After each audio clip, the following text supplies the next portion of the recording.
The sky above Ostersleben, Germany, on the 20th of February, 1944, was a pale winter gray. At 11,000 meters, the temperature hung at 40 degrees below zero. Oberleutnant Heinz Nock of Jagdgeschwader 11 pulled his Messerschmitt Bf 109 into a climbing turn, his eyes tracking the contrails of American heavy bombers streaming toward Brunswick. He'd seen this formation before, hundreds of B-17 flying fortresses arranged in their defensive boxes, bristling with 50 caliber machine guns. But something was different this morning. Something that made his throat tighten even before his radio crackled to life. Achtung!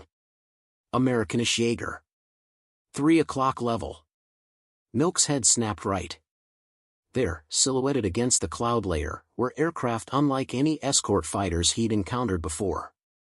Not the stubby Thunderbolts that usually turned back at the German border. Not the twin-boom Lightnings with their limited range.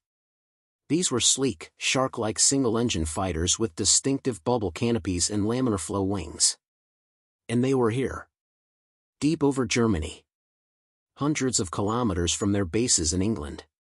In that moment, watching those silver fighters weave through the bomber stream with an ease that shouldn't have been possible, Heinz Nock understood something that would take the German High Command months to fully accept: the air war over Europe had fundamentally changed.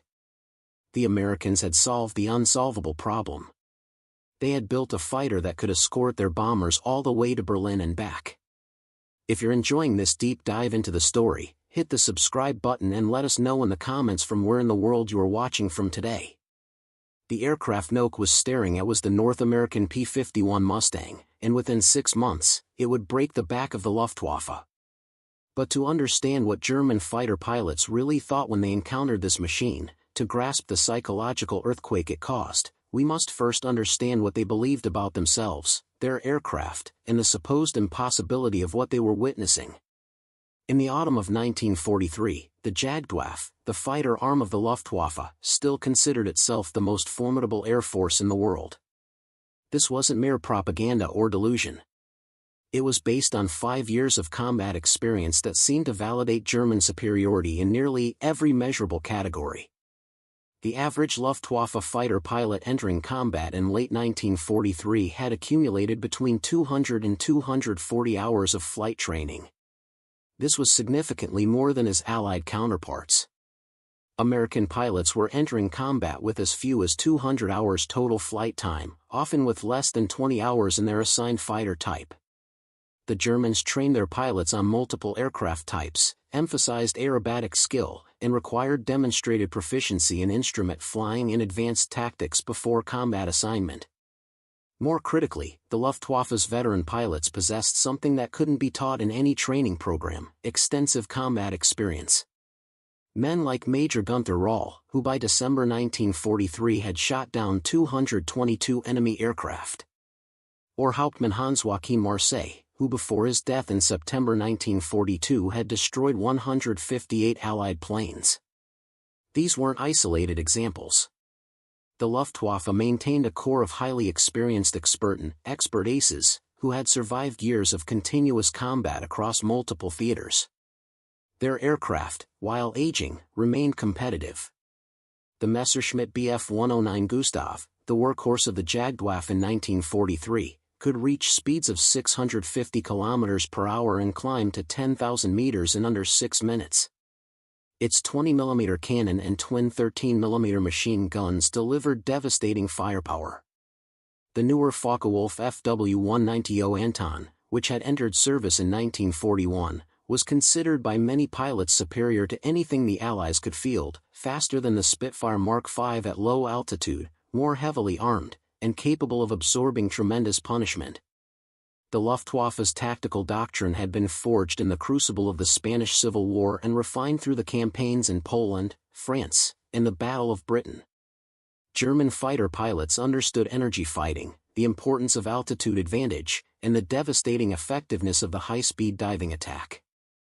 They fought in mutually supporting pairs, the Rot, with a leader and wingman, a system that every other air force eventually copied because of its superiority to the rigid Vic formations the Allies initially employed. But most importantly, throughout 1943, the Luftwaffe seemed to be winning the air battle over Germany itself. When the United States 8th Air Force attempted its first deep penetration raid against Schweinfurt and Regensburg on the 17th of August, 1943, German fighters had mauled the attacking force. Of 376 bombers dispatched, 60 were shot down and many more damaged beyond repair. A second Schweinfurt raid on the 14th of October, which would become known as Black Thursday in American bomber crew accounts, resulted in 77 heavy bombers destroyed and 121 damaged. Nearly 600 American airmen were killed, wounded, or captured in a single day. These were unsustainable losses. The mathematics were simple and brutal. If the Americans lost 10% of their attacking force on every mission, they would run out of crews long before Germany ran out of factories. General Adolf Galland, the general of fighters and one of the most experienced combat pilots in the Luftwaffe, could look at these numbers and conclude that the American daylight bombing campaign was approaching collapse. The limiting factor, both sides understood, was fighter escort range. The Republic P-47 Thunderbolt, which equipped most American fighter groups in 1943, was a formidable aircraft, fast, heavily armed, and capable of absorbing tremendous battle damage. But its range, even with drop tanks, extended only to the German border. The Lockheed P-38 Lightning could reach slightly deeper into Germany, but its distinctive twin-boom configuration made it easily identifiable, and Luftwaffe pilots had learned its weaknesses. It could be outmaneuvered by the 109 and 190 in turning combat, and its turbochargers were prone to failure in the extreme cold of high-altitude flight over northern Europe. This created what the Germans called the Reichsverteidigung Zone, the Reich Defense Zone, a corridor of German airspace where American bombers flew without fighter protection. In this zone, Luftwaffe fighters could attack at will, focusing on the most vulnerable bombers, using tactics that maximized their advantages while minimizing exposure to defensive fire. They attacked head-on, where the bomber's defensive armament was weakest. They concentrated fire on the lead aircraft, disrupting formation integrity. They called in the bomber's stream's position, altitude, and heading to flak batteries, creating a coordinated defense that extracted a terrible price. The prevailing belief within the Jagdwaffe was straightforward: American industrial might could produce endless bombers, but it couldn't overcome the fundamental physics of fighter escort range. No single-engine fighter could carry enough fuel to escort bombers deep into Germany and still retain sufficient performance to fight effectively. The mathematics of weight, drag, and fuel consumption seemed immutable. Every additional kilogram of fuel meant reduced maneuverability, slower acceleration, lower service ceiling. A fighter designed for long range would inevitably sacrifice the performance characteristics necessary for air combat. This belief was reinforced by Germany's own experience. The Luftwaffe had attempted to develop long-range escort fighters and consistently found that the compromises required larger airframes, heavier fuel loads, reduced power-to-weight ratios, produced aircraft that were vulnerable in combat. The Messerschmitt Bf 110 Zerstorer, initially designed as a long-range escort fighter, had proven too sluggish and unmaneuverable to survive against single-engine opponents. It had been relegated to night fighting and ground attack roles. Therefore, the Luftwaffe's strategic calculation in late 1943 appeared sound: continue inflicting unsustainable losses on unescorted bomber formations, and the Americans would be forced to abandon daylight precision bombing.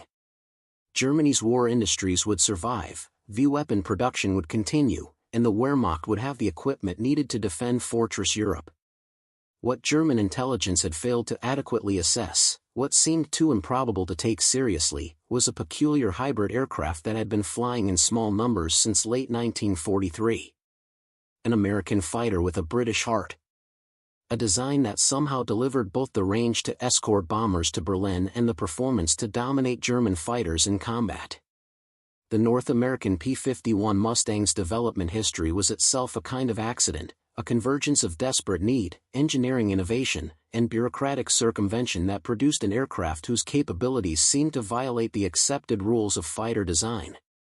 In April 1940, with the Battle of France collapsing and Britain facing potential invasion, the British Purchasing Commission approached North American aviation with an unusual request. Britain needed fighters, thousands of them, but American production was already committed to existing designs. Could North American design and build an entirely new fighter aircraft in 120 days? The proposal seemed absurd.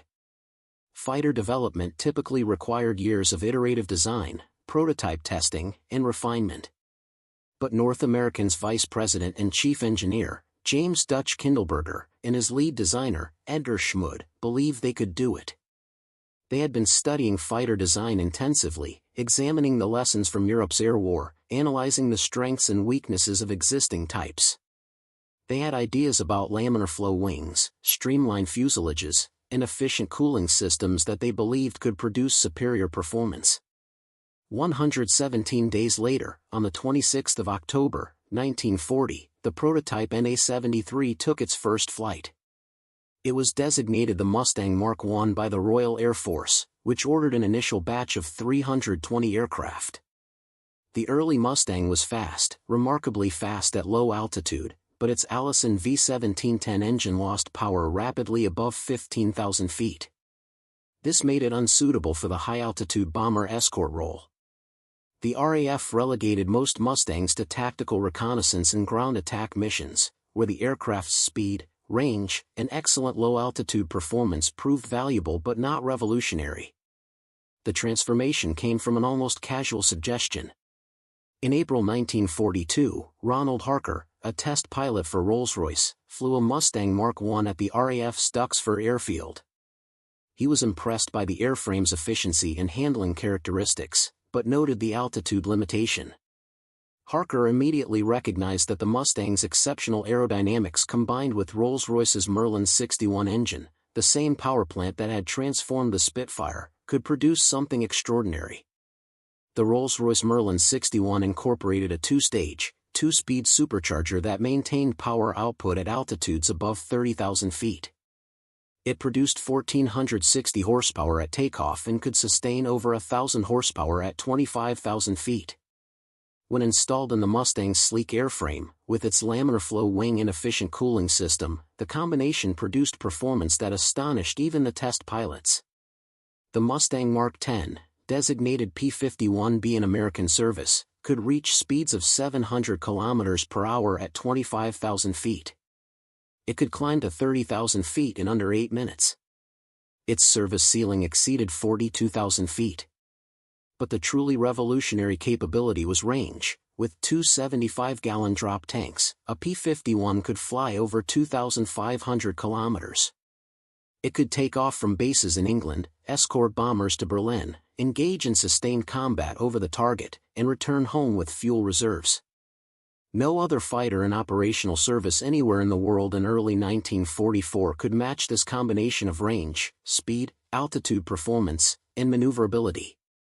The Mustang wasn't just incrementally better than existing fighters, it represented a paradigm shift in what was possible. The aircraft's armament complemented its performance. The P-51B carried 650 caliber Browning M2 machine guns, with 400 rounds per gun for the inboard weapons and 270 rounds for the outboard guns. This was less total firepower than the P-47 Thunderbolt's 850 calibers, but the Mustang's superior maneuverability meant pilots could bring guns to bear more effectively.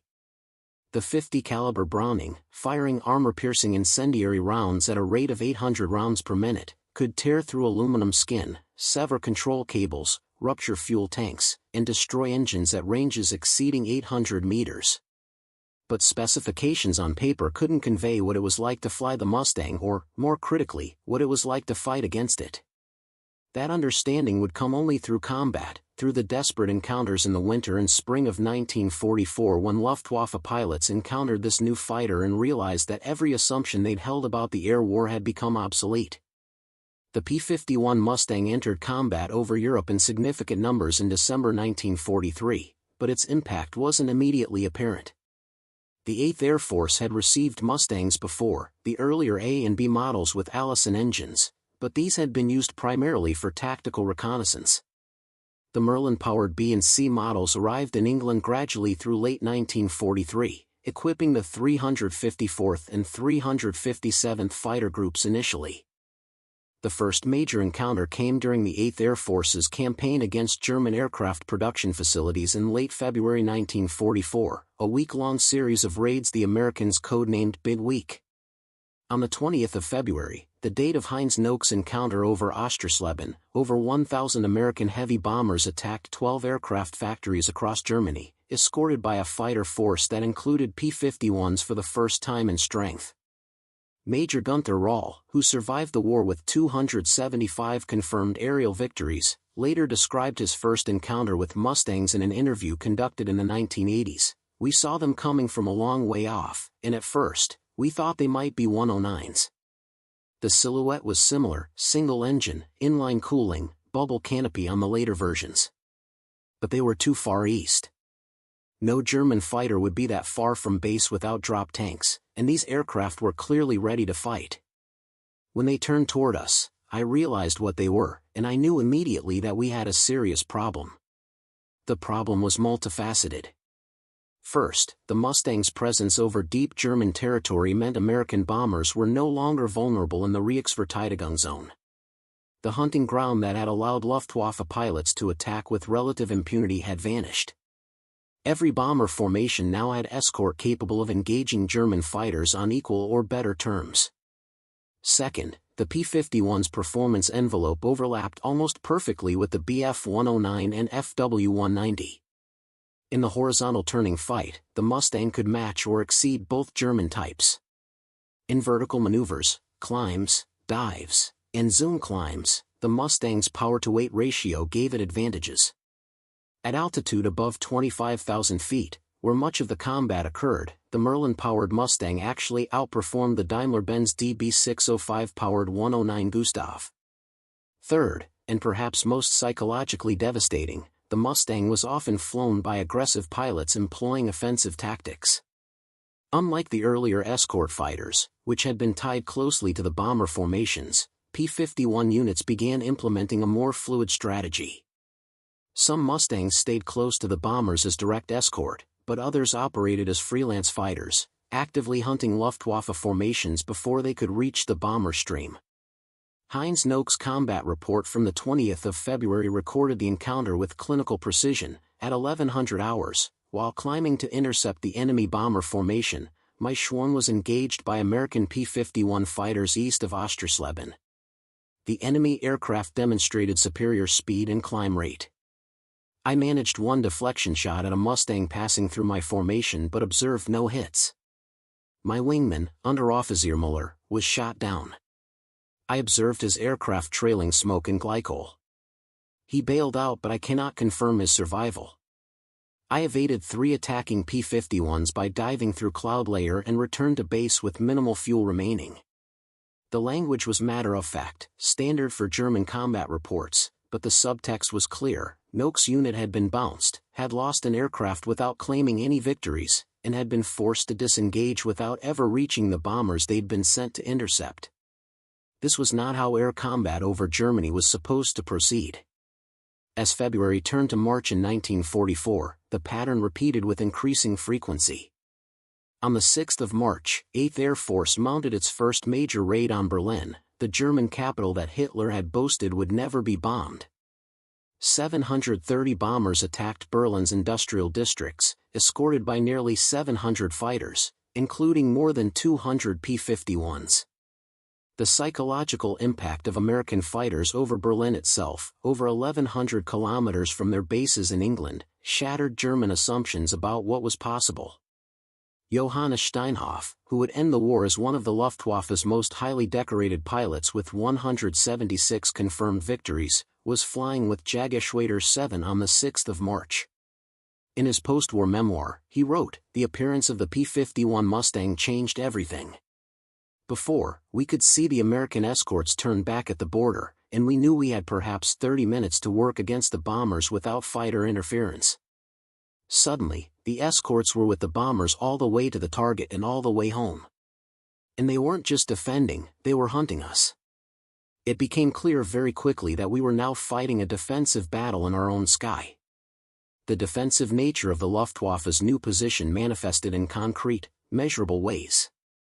In January 1944, before Mustangs appeared in strength, the Luftwaffe was shooting down American bombers at a rate that approached 8% per mission, unsustainable for the Americans.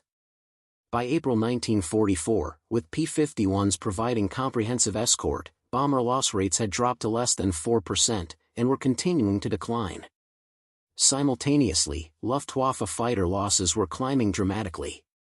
The mathematics that had seemed to favor Germany just months earlier had inverted.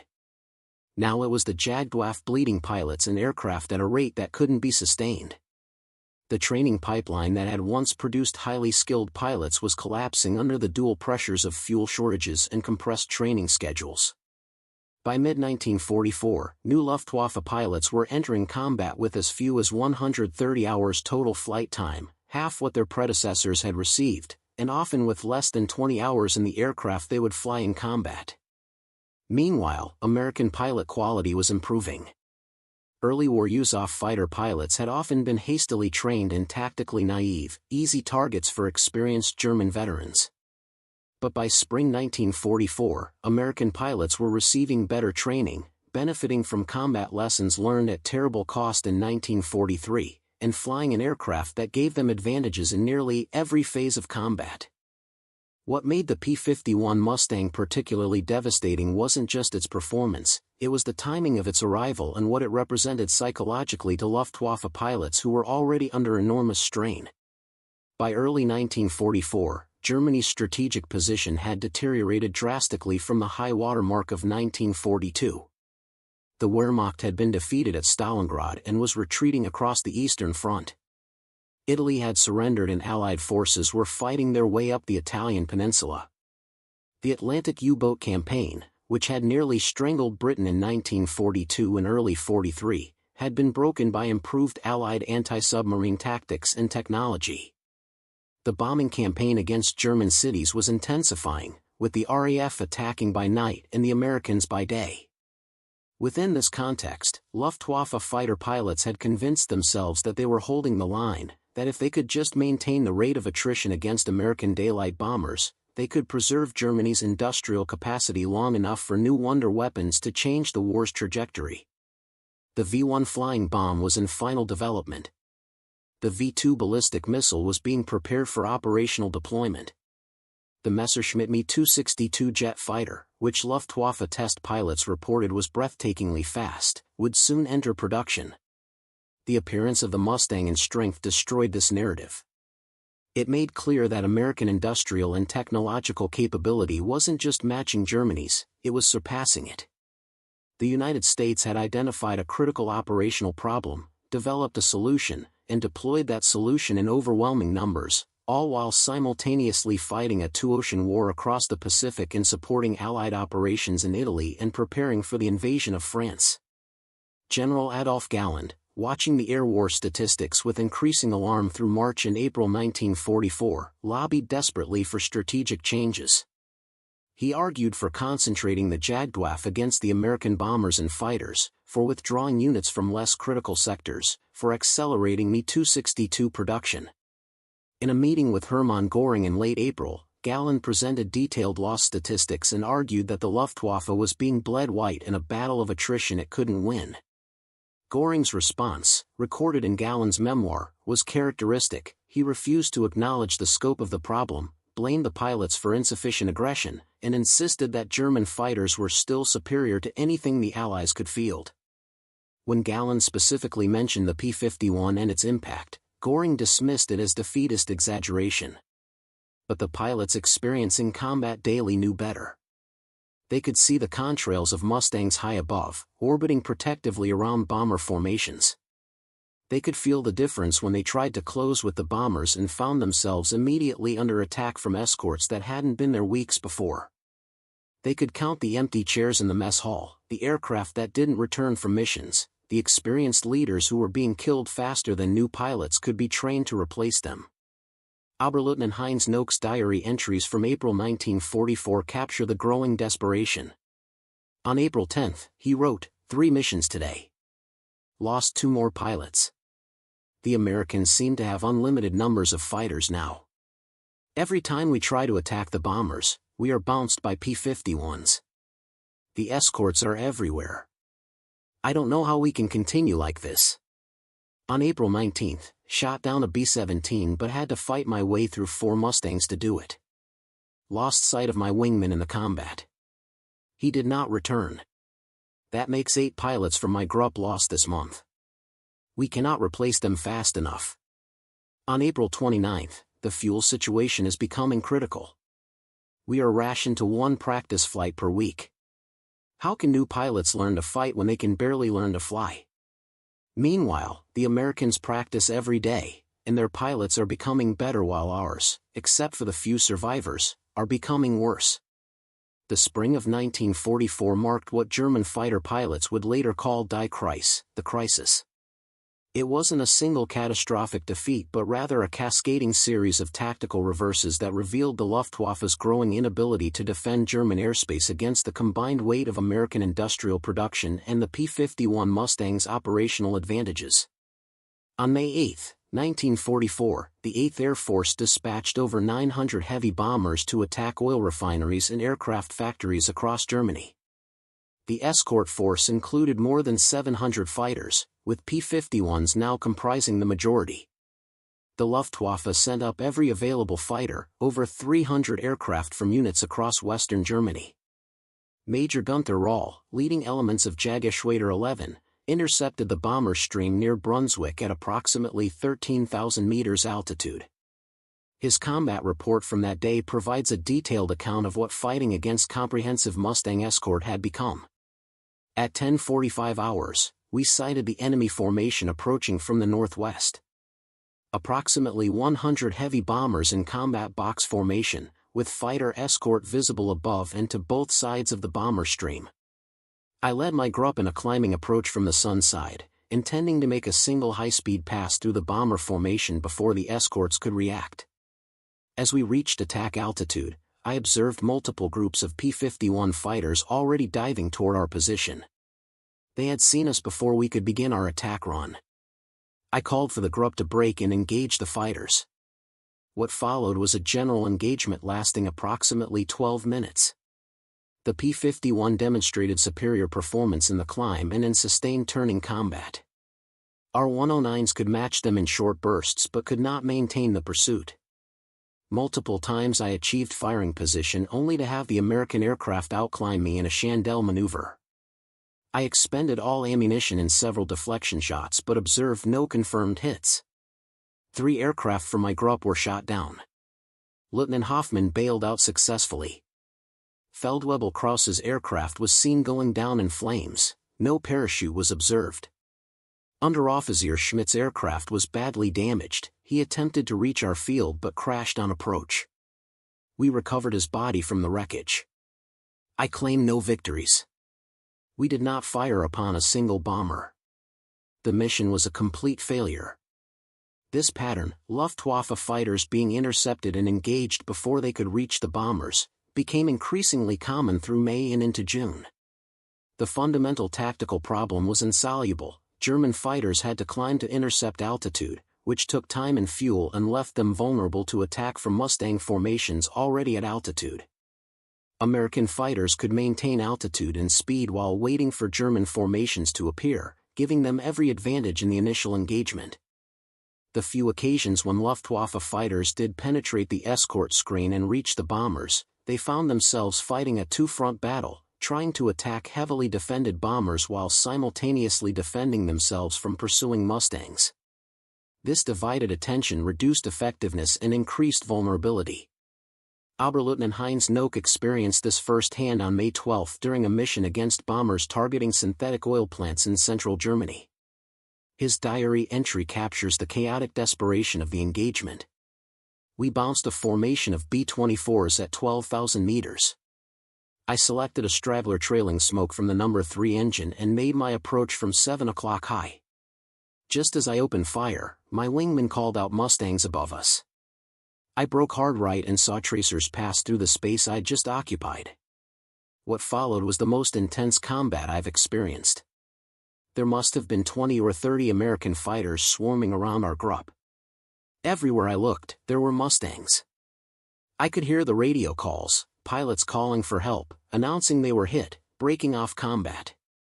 The discipline we once maintained dissolved into individual survival.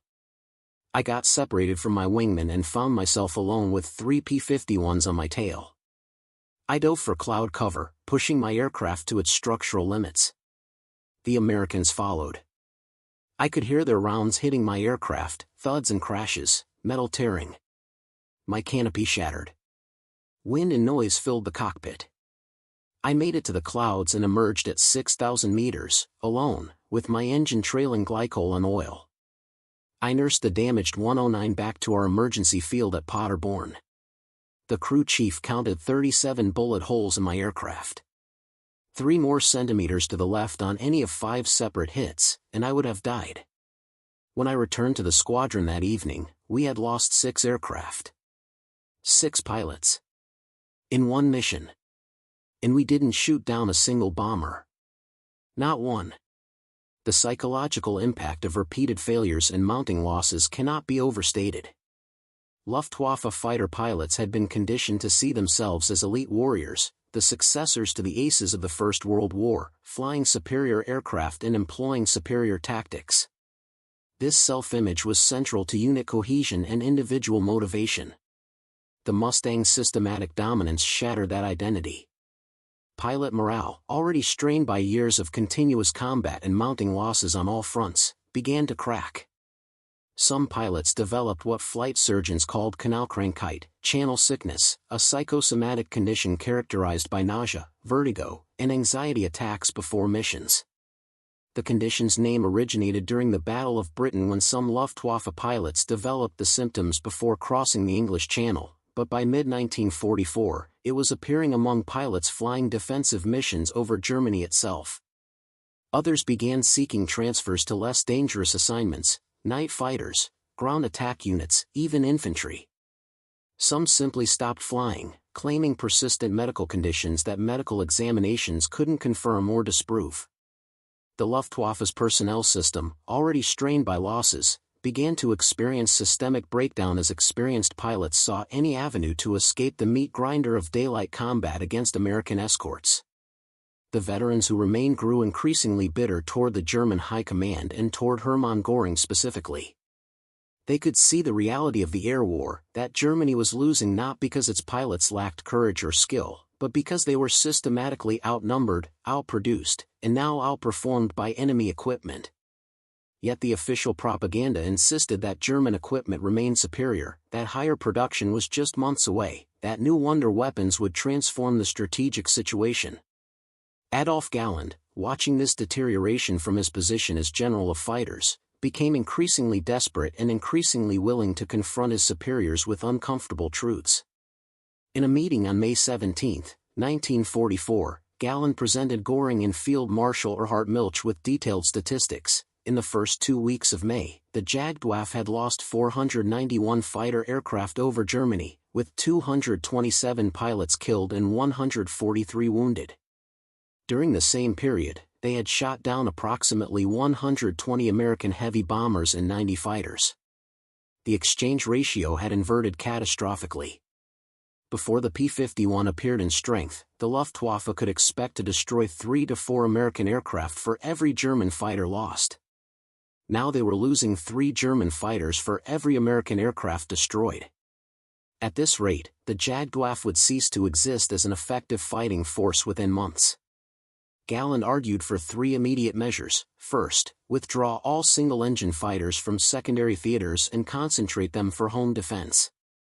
Second, implement Sturmgruppe tactics. Heavily armed and armored FW-190 formations would make mass frontal attacks against bomber formations, accepting heavy losses but inflicting crippling damage on the bomber stream. Third, accelerate Me-262 production and deploy the jet fighter in numbers sufficient to overwhelm American escorts with pure speed. Göring rejected the first proposal as defeatist, approved the second with reservations, and insisted that the Me-262 be modified for bomber rather than fighter operations, a decision that would delay its effective deployment and squander its potential. The Sturmgruppe concept represented a kind of tactical desperation, a tacit acknowledgement that conventional fighter-versus-fighter combat was no longer winnable. The plan called for heavily armed FW-190A8 aircraft, carrying additional armor protection and 4 20mm cannons plus 2 13mm machine guns. These aircraft would form into tight formations and make coordinated mass attacks against bomber formations, pressing home their attacks even in the face of defensive fire and escort fighters. The theory was that some aircraft would inevitably be shot down, but the survivors would inflict such devastating losses on the bomber stream that the Americans would be forced to suspend operations. It was, essentially, an admission that the Luftwaffe could no longer win through skill and tactics, only through accepting casualties that would have been considered unacceptable just months earlier. The first major Sturmgruppe operation occurred on July 7, 1944, during an American raid against synthetic oil plants in central Germany. Approximately 140 heavily armed FW-198s from Sturmgruppe formations attacked a bomber stream near Leipzig. They succeeded in shooting down 12 B-17 bombers, a respectable total. But they lost 51 aircraft in the process, with 39 pilots killed. The mathematics were simple and devastating. To destroy 12 bombers, the Luftwaffe had sacrificed 51 fighters and 39 pilots. The Americans lost 120 men killed or captured. The Germans lost 39 pilots, each of whom had months or years of training and combat experience that couldn't be replaced. The Americans could replace both aircraft and crews within weeks. The Germans could not. Worse, the Sturmgruppe tactics worked only when they could reach the bombers before being intercepted by escorts. Against comprehensive P-51 coverage, the heavily laden, relatively slow Sturmgruppe formations were vulnerable to slashing attacks from above. Mustang pilots quickly learned to identify the heavily armed formations and prioritize them for attack, further reducing their effectiveness. If you find this story engaging, please take a moment to subscribe and enable notifications. It helps us continue producing in-depth content like this. By summer 1944, individual Luftwaffe pilots were developing their own informal assessments of the P-51 and how to survive encounters with it. These assessments, passed between pilots in ready rooms and captured in diaries and post-war interviews, reveal a grudging respect mixed with frustration and fear. Hauptmann Hans Hartigs, flying with Jägerschwader 3, survived 132 combat missions before being killed in November 1944. In a letter to his brother dated August 2, 1944, he wrote, "The Mustang is the most dangerous opponent I have faced. It is faster than our 109 at altitude, climbs better, turns equally well, and has fuel to fight for 30 minutes or more over German territory before returning home. The only advantage we maintain is in the initial dive. If we can catch them by surprise from above, we can build speed in the dive that they cannot match. But they are rarely surprised anymore. Their formations maintain excellent discipline, with high cover watching for exactly this type of attack. My advice to new pilots is simple: do not engage P-51s unless you have every possible advantage, altitude, sun position, numerical superiority, and an escape route planned. If you find yourself in a turning fight with a Mustang at altitude, you will likely lose. If you must fight, use your aircraft's roll rate. The 109 rolls faster than the Mustang in high-speed flight. Make your pass, roll inverted, pull through, and dive away. Do not try to turn with them. Do not try to climb with them. And do not believe anyone who tells you our aircraft are superior. They are not. Not anymore." This assessment, brutally honest and tactically sound, reflected what the most experienced Luftwaffe pilots had learned through bitter experience. But such knowledge came too late and reached too few pilots to make a strategic difference. The fundamental problem was that by mid-1944, the Luftwaffe's training system had collapsed under the weight of fuel shortages, instructor losses, and compressed training schedules. New pilots were being sent to combat units with dangerously inadequate preparation, often with less than 100 hours total flight time and minimal gunnery training. These inexperienced pilots, thrust into combat against increasingly skilled American pilots flying superior aircraft, died in appalling numbers. The experienced pilots who might have mentored them were either dead or too few in number to provide adequate guidance. Unit cohesion, which depends on trust and mutual support developed through training and shared experience, disintegrated.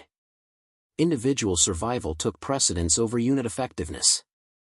Heinz Noakes' diary entry from September 3, 1944, captures this deterioration.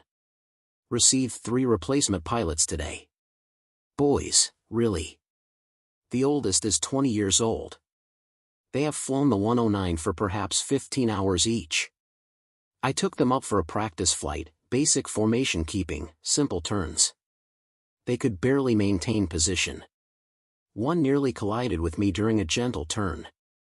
I tried to explain the basics of combat, how to watch for fighters, how to maintain situational awareness, basic evasion techniques. They listened with wide eyes, terrified. I don't think anything I said registered. They are simply not prepared for what they will face. Tomorrow we fly a mission against American bombers. These boys will be flying in it. I give them perhaps 1 chance in 3 of surviving their first combat. If they survive that, their odds improve slightly. But most won't survive.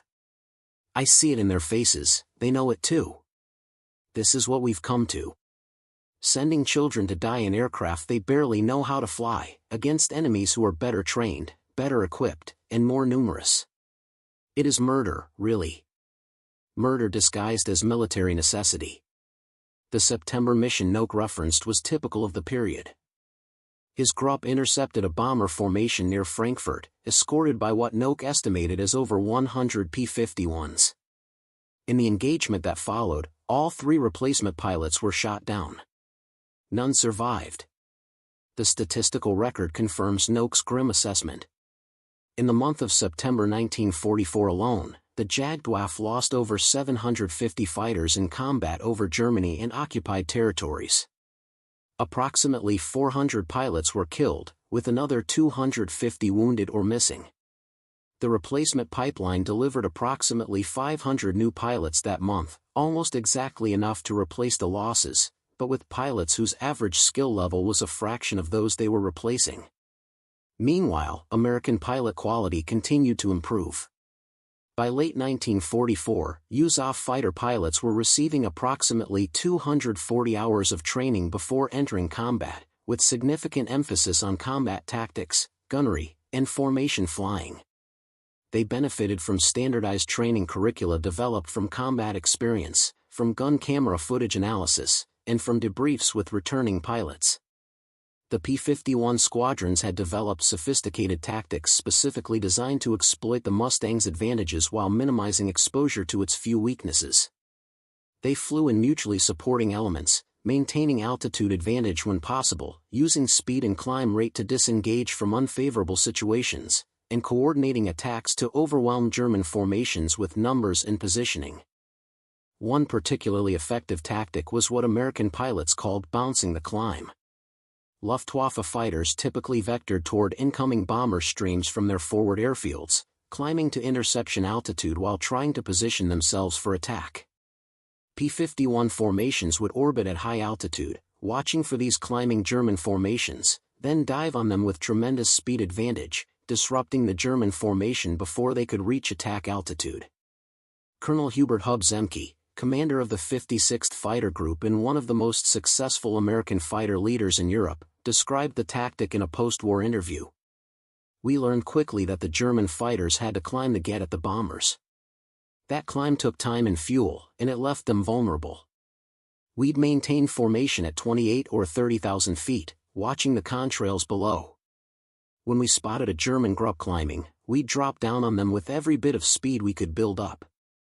The impact of that first pass was devastating. The Germans would be in their climb formation, relatively close together, focused on reaching altitude, not expecting attack from above. We'd blow through them at maybe 500 miles per hour, and before they knew what hit them, we'd have knocked down 3 or 4 aircraft and scattered the rest.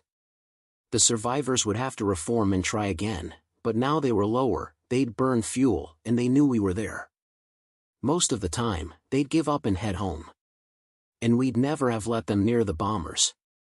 This tactical approach, using the P-51's performance to dominate the vertical dimension of combat, was exactly the type of fighting the Luftwaffe had practiced to perfection in earlier years.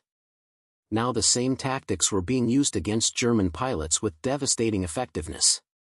By October 1944, the Luftwaffe's situation had deteriorated from crisis to catastrophe. Fuel production, targeted relentlessly by American bombers, had collapsed from approximately 180,000 tons per month in April to less than 20,000 tons in October. This meant not only reduced combat sorties but also severely curtailed training flights.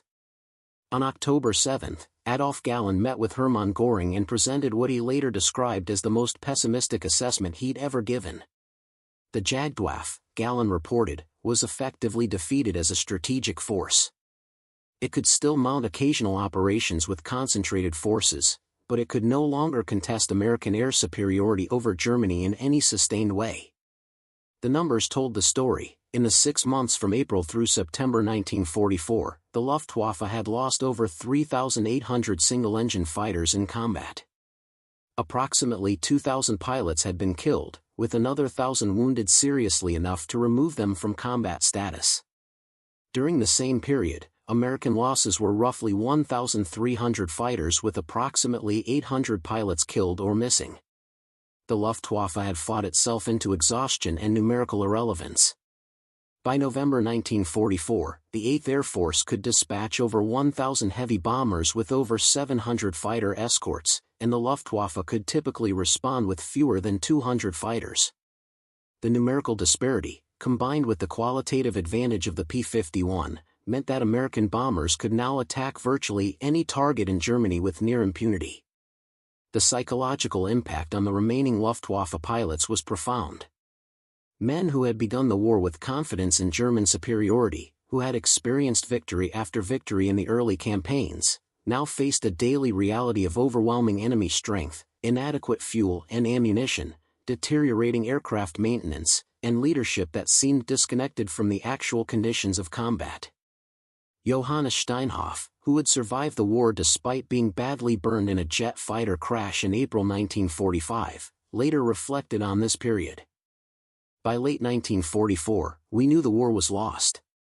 We could see it in the numbers, in the contrails filling the sky with American aircraft, in the empty beds in our quarters, in the boys being sent to us as replacement pilots. But we kept flying because it was our duty, because our comrades were still flying, because stopping felt like betrayal. But the Mustang, the P-51, that aircraft represented everything we'd lost. It was better than our fighters. It had the range we'd been told was impossible.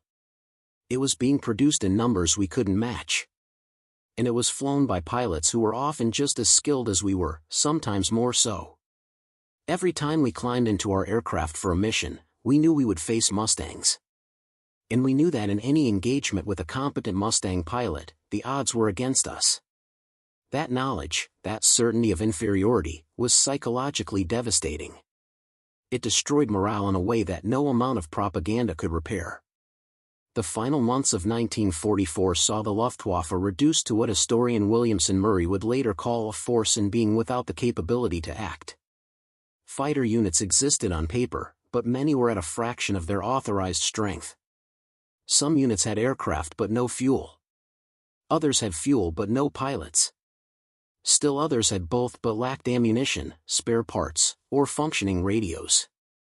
On December 17, 1944, the Luftwaffe attempted one final major operation against American air power, Operation Bodenplatte, a mass attack against Allied airfields in Belgium and Holland timed to support the Ardennes offensive. Nearly 1,000 Luftwaffe fighters participated in what would be the largest single-day German air operation since 1940. The operation achieved tactical surprise and destroyed or damaged over 300 Allied aircraft on the ground. But the Luftwaffe lost approximately 280 aircraft, with over 200 pilots killed or captured. Many of these pilots were experienced flight leaders and unit commanders, irreplaceable losses that the Jagdwaffe could not sustain. The units that participated in Bodenplatte were so badly mauled that many never recovered operational effectiveness. And the P-51, which had not been caught on the ground in significant numbers, continued to dominate the skies. Within days of Bodenplatte, Mustang squadrons were back at full strength, flying escort for bombers, conducting ground attack missions, and maintaining air superiority over the battlefield. Heinz Noakes' final diary entry regarding combat with P-51s was dated January 18, 1945. Flew what I expect will be my last mission today. We intercepted bombers near Magdeburg.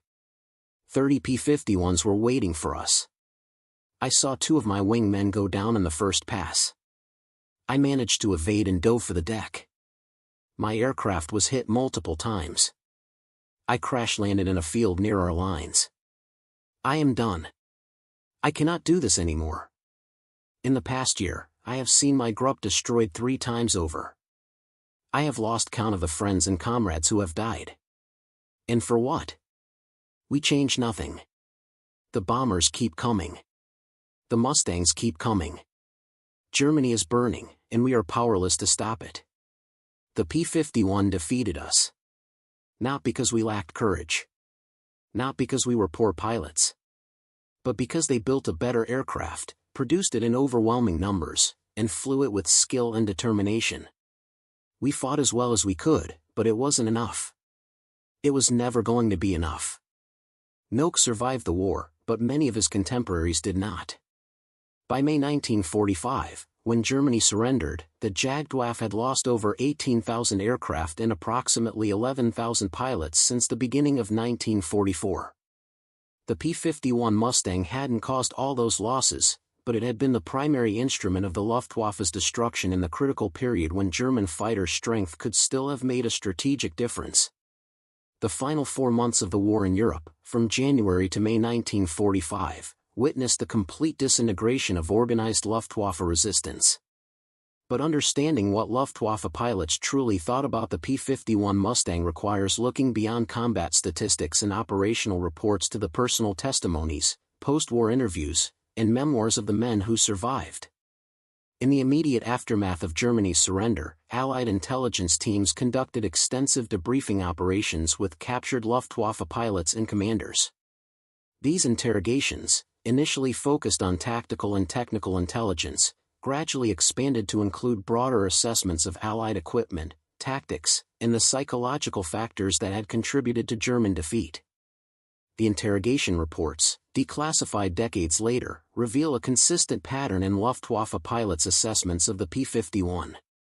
Unlike their evaluations of other Allied aircraft, where German pilots often emphasized specific weaknesses or tactical vulnerabilities they had learned to exploit, their comments about the Mustang centered on its comprehensive superiority and the absence of exploitable flaws. Major Gunther Rall, interrogated by American intelligence officers in June 1945, provided what would become one of the most frequently cited assessments. The P-51 was the best all-around fighter aircraft of the war. I say this as someone who flew against every major Allied fighter type. The Spitfire was magnificent, but it lacked range. The Thunderbolt was tough and powerful, but less maneuverable. The Lightning was fast, but had weaknesses in turning combat.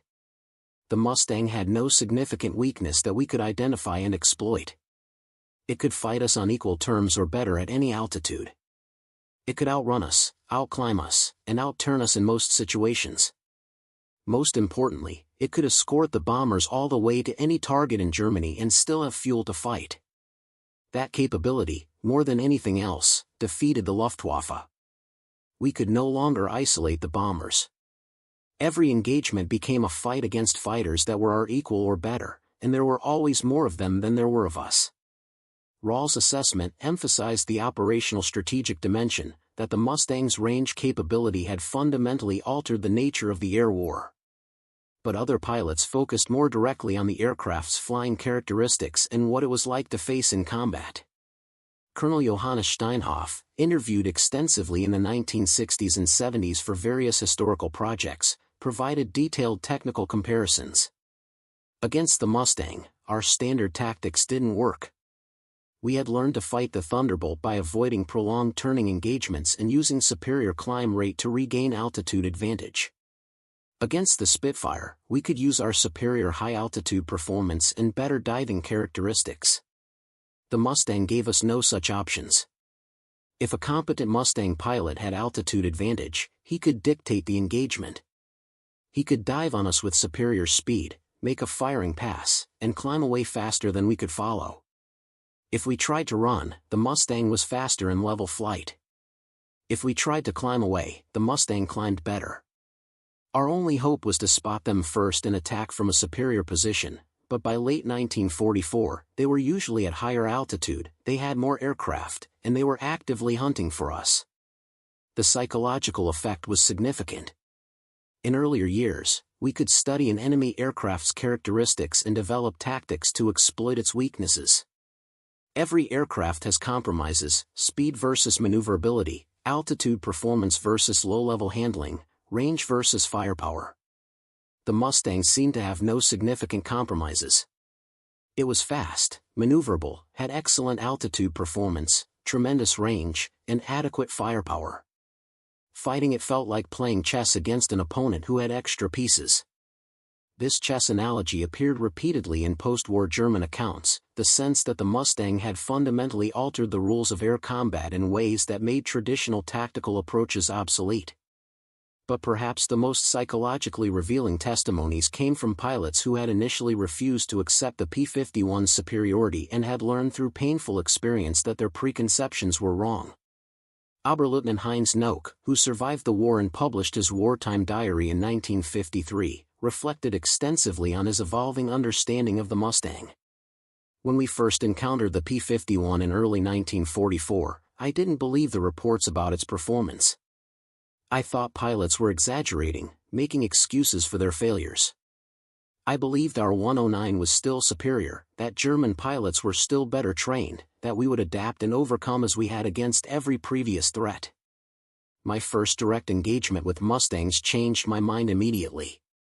I was flying at my aircraft's maximum performance, as fast, as high, as aggressively as the 109 could manage, and the Mustang pilot was matching me effortlessly. Not struggling, not pushing his aircraft to its limits, but flying smoothly, confidently, always in position to attack.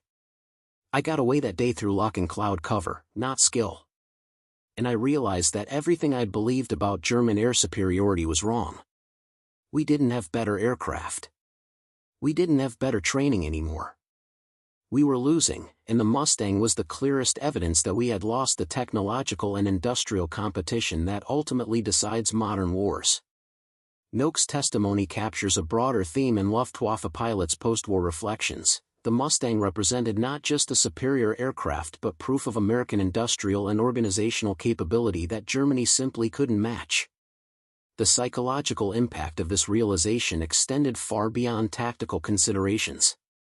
For pilots who had been raised on narratives of German technical superiority and Aryan racial supremacy, the appearance of an American fighter that was comprehensively better than anything Germany could produce represented a cognitive crisis. The propaganda they'd been fed, about decadent democracies unable to match German engineering, about racially inferior Americans incapable of military excellence, collapsed in the face of daily evidence to the contrary. Hauptmann Hans-Eckhard Bob, who survived 212 combat missions and was shot down twice by P-51s, described this psychological dissonance in a 1980s interview.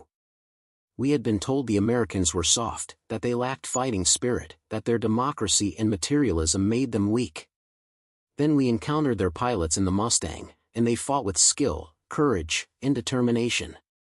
They had better aircraft, better tactics, better support. Everything we'd been told was a lie. The Mustang itself was evidence of this. It was an engineering masterpiece, efficient, elegant, effective. It wasn't crude or simple. It was sophisticated, well-designed, and manufactured to extremely high standards. We could see this when we examined captured examples. The Americans hadn't won through brute force alone. They'd won through superior design, superior production, and superior operational employment. Accepting this truth required abandoning much of what we'd believed about the war and about Germany's place in the world. Many pilots couldn't make that psychological adjustment.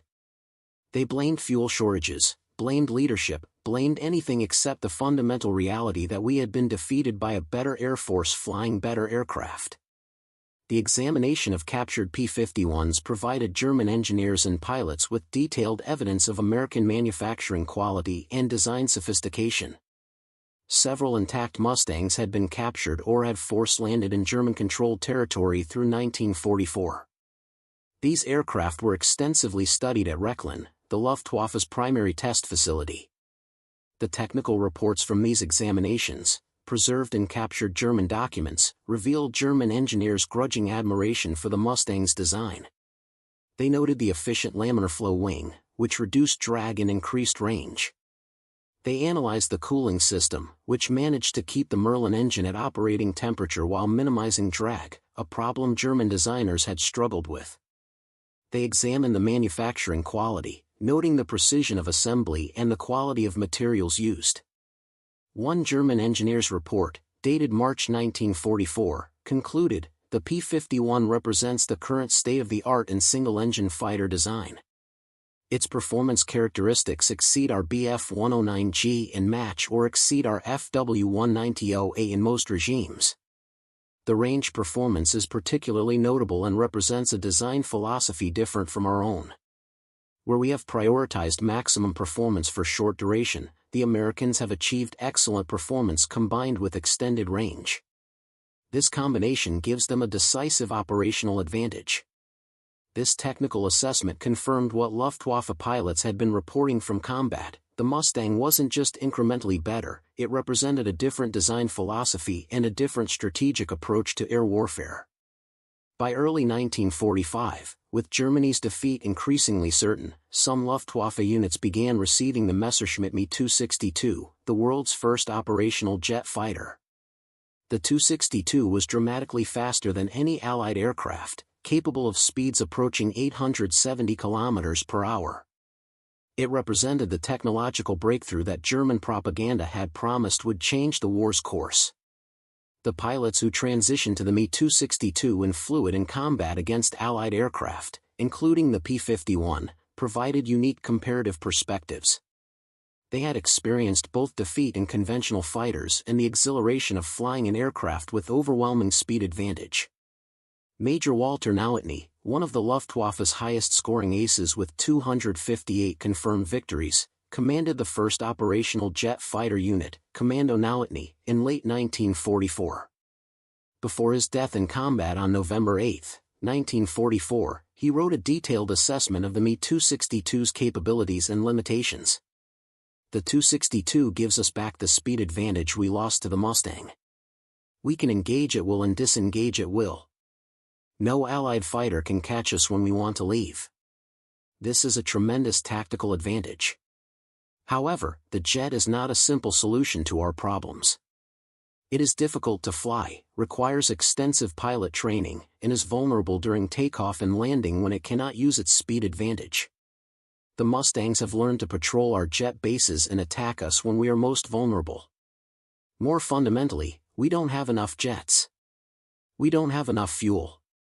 We don't have enough experienced pilots to fly them. The 262 is a magnificent aircraft, but it has arrived too late and in too small numbers to change the strategic situation. The Americans continue to bomb our factories, our fuel plants, our cities. And the Mustangs continue to escort them, and we cannot stop them." Nautny was killed less than 2 weeks after writing this assessment, shot down during a mission against B-17 bombers. The circumstances of his death remain debated. Some accounts suggest mechanical failure, others suggest he was shot down by P-51 escorts, but his death symbolized the futility of Germany's late-war technological efforts. Even with superior equipment, the Luftwaffe could no longer reverse the tide of the air war. The pilots who survived the transition to jets and flew combat missions through the war's final weeks universally acknowledged that while the Me-262 could defeat the P-51 in a straight-line speed engagement, it couldn't change the strategic situation. There were too few jets, too few trained pilots, too little fuel, and too much American air power for any single weapon system to make a decisive difference. Lieutenant Franz Stigler, who flew both conventional fighters and jets in the war's final months, later reflected, "We hoped the jets would save us, would give us back air superiority. But hope isn't strategy. The Me-262 was wonderful to fly, truly revolutionary, but it didn't change the fundamental problem. The Americans had hundreds of P-51s. We had dozens of 262s. They could replace losses overnight. We couldn't replace anything. Even when we did achieve success, when I shot down a B-17 with the jet, it felt hollow. One bomber out of a formation of hundreds. And tomorrow there would be more bombers, more Mustangs, and probably fewer of us. The mathematics of the air war had become so lopsided that individual victories were meaningless. This sense of futility, of fighting a battle already lost, pervades the late war accounts of Luftwaffe pilots. They continued flying not because they believed they could win, but out of duty, loyalty to comrades, and sometimes simple fatalism. In the war's final days, as Soviet forces closed on Berlin from the east and American and British forces advanced from the west, the Luftwaffe essentially ceased to exist as an organized fighting force. Some units surrendered intact to the Western Allies. Others fought until their aircraft were destroyed or fuel ran out. Individual pilots made their own decisions about whether to continue fighting, where to surrender, or whether to attempt to escape to neutral countries. The psychological toll on these men, who had begun the war with confidence and pride, who had experienced years of victories, who had gradually watched their air force broken by an enemy they had been taught to despise, was profound and lasting. Post-war studies of Luftwaffe veterans revealed high rates of what we would now recognize as post-traumatic stress disorder, depression, and survivor's guilt. Many struggled to reintegrate into civilian life, haunted by memories of comrades killed, by the destruction they had witnessed, and by the cognitive dissonance between what they had believed and what they had experienced.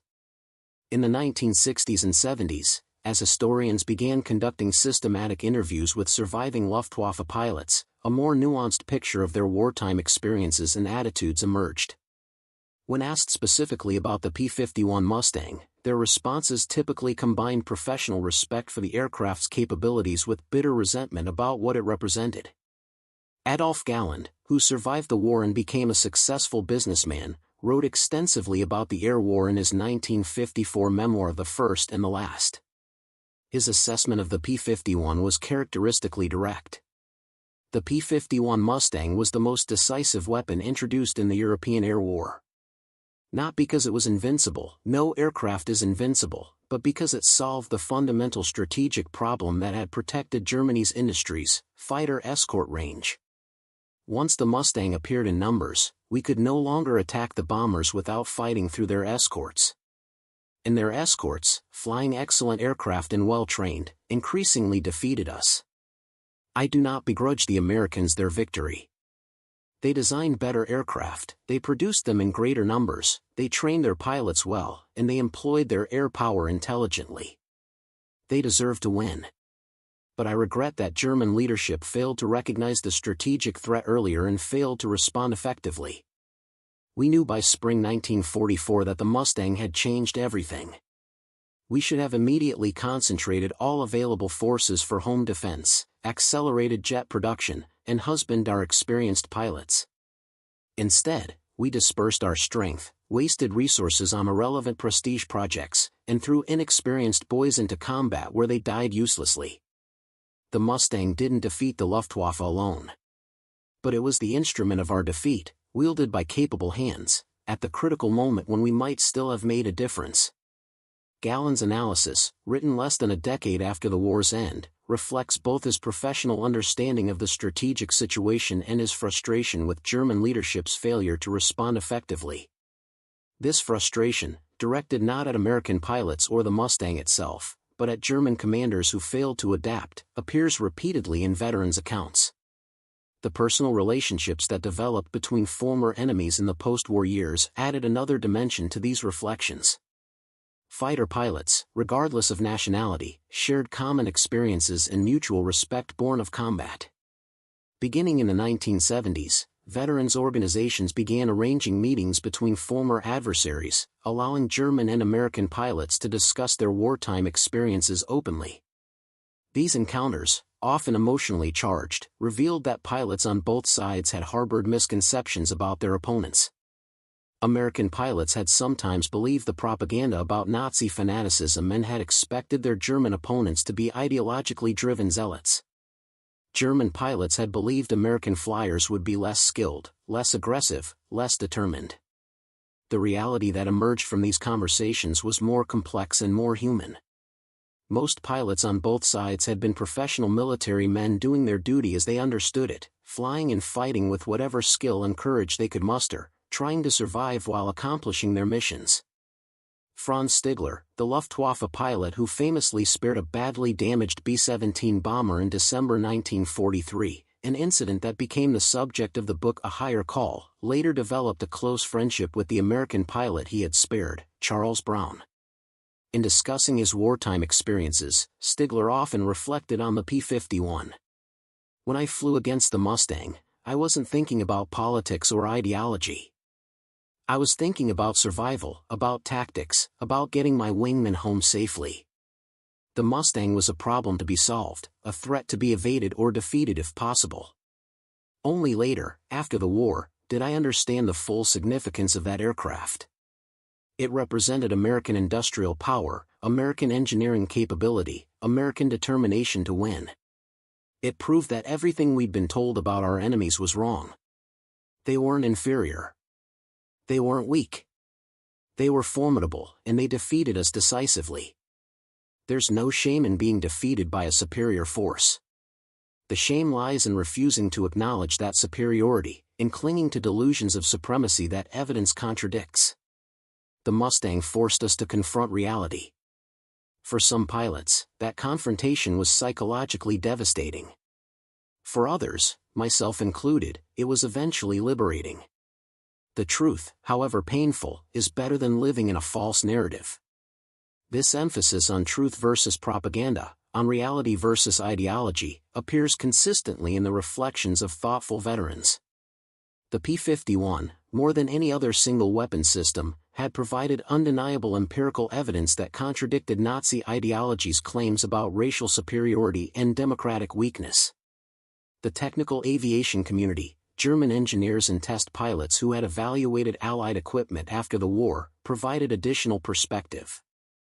These men, trained to assess aircraft objectively based on measurable performance characteristics, universally acknowledged the P-51's excellence.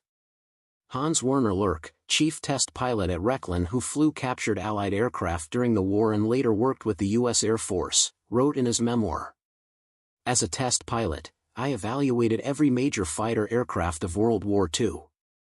I flew the Spitfire, the Thunderbolt, the Lightning, the Mustang, the Tempest, and others alongside our German types. My assessment, based purely on performance and handling characteristics, is that the P-51D with the Packard Merlin was the finest all-around fighter of the war. It combined excellent speed with good maneuverability. It had outstanding range. The visibility from the bubble canopy was superior to most other fighters. The controls were well harmonized and effective at all speeds. The aircraft was stable as a gun platform but responsive to control inputs. It was, in short, a pilot's aircraft, well-designed, well-built, and effective." German designers learned from studying the Mustang. The emphasis on aerodynamic efficiency, the attention to cooling system design, the integration of drop tanks as standard equipment rather than afterthought, these became design principles for post-war aircraft development. The Mustang influenced fighter design for decades after the war. This technical legacy, the lessons learned from the P-51's design that influenced subsequent fighter development, represents another dimension of the aircraft's impact. German engineers who went to work for the United States, Soviet Union, and other countries after the war carried with them detailed knowledge of what made the Mustang effective. These lessons informed the next generation of fighter aircraft design globally. The broader historical assessment that emerged in the decades after the war consistently identified the P-51 Mustang as one of the most significant weapons of World War II, not because it was the fastest or most heavily armed, but because it appeared at the critical moment and solved the critical problem that had protected German industry from systematic destruction. Military historians analyzing the combined bomber offensive, the coordinated British and American strategic bombing campaign against Germany, universally acknowledged that the campaign's effectiveness increased dramatically after the P-51 achieved operational readiness in significant numbers. Before the Mustang provided comprehensive escort, bomber loss rates were approaching the unsustainable threshold that might have forced suspension of daylight operations. After the Mustang's deployment, loss rates declined while target destruction increased. The oil campaign of mid-1944, which destroyed Germany's synthetic fuel production and crippled military mobility, would have been impossible without long-range fighter escort. The transportation campaign that systematically destroyed Germany's rail network, preventing movement of troops and supplies, required the ability to attack targets deep in Germany without prohibitive losses. The direct attacks on German aircraft production facilities required fighting through concentrated fighter defenses, possible only with comprehensive escort. All of these campaigns depended on the P-51's capability to escort bombers throughout their missions while maintaining sufficient performance to defeat German interceptors. Remove the Mustang from the equation, and the strategic air campaign against Germany becomes either impossible or so costly that its continuation becomes questionable. This strategic significance, the role of one aircraft in enabling an entire dimension of Allied strategy, explains why Luftwaffe pilots' assessments of the P-51 often transcended simple technical evaluation to encompass broader reflections on the war's outcome. The final word, perhaps, should come from Gunther Röhrl, who survived the war as the third highest scoring fighter ace in history and who lived until 2009. Long enough to see multiple generations of historical analysis and to reflect extensively on his wartime experiences. In a 2004 interview, asked directly what he thought about the P-51 Mustang, he replied, "The Mustang was the aircraft that beat us. Not alone, but it was the decisive weapon. I say this not to diminish the courage of our pilots or to excuse our defeat, but simply as a statement of historical fact. The Mustang gave the Americans the capability they needed at the moment they needed it. They used that capability intelligently and effectively. We couldn't counter it because we lacked the resources, the fuel, the production capacity, and ultimately the time. When people ask me about the air war, about how Germany lost air superiority, I tell them to study the P-51. Not because it was perfect, no machine is perfect, but because it represented the application of engineering excellence, industrial capability, and strategic vision to a critical military problem. The Americans identified what they needed, they designed it, they built it in huge numbers, and they used it to win. That's how wars are won. We fought as well as we could with what we had. But what we had wasn't enough. The Mustang proved that, mission after mission, combat after combat, until there was nothing left of the Luftwaffe but scattered remnants and the memories of better days. It's a bitter thing to acknowledge defeat, but it's also necessary. The Mustang defeated us. We should have the honesty to say so. This acknowledgement, direct, unsentimental, factual, captures the essence of what Luftwaffe pilots really thought about the P-51 Mustang. It was the aircraft that proved German air superiority was a myth, that demonstrated American industrial and technical capability, that enabled the strategic bombing campaign that devastated German war production, and that ultimately broke the Luftwaffe as an effective fighting force. The men who flew against it, who survived the war and lived to reflect on their experiences, came to recognize the Mustang not just as a superior weapons system but as a symbol of why Germany lost the war. In the contest between totalitarian ideology and democratic industrial power, between propaganda and reality, between what Germany claimed to be and what America proved itself capable of becoming, the P-51 Mustang represented the triumph of capability over rhetoric, of evidence over belief, of material reality over ideological fantasy. The Luftwaffe pilots who faced the Mustang in combat learned these lessons at terrible cost. Many didn't survive to share what they had learned. Those who did survive carried with them memories of a specific aircraft, sleek, silver, deadly, and seemingly everywhere, that represented the end of German air power and the beginning of their understanding that the war they had been fighting was already lost. Thank you for watching. For more detailed historical breakdowns, check out the other videos on your screen now and don't forget to subscribe.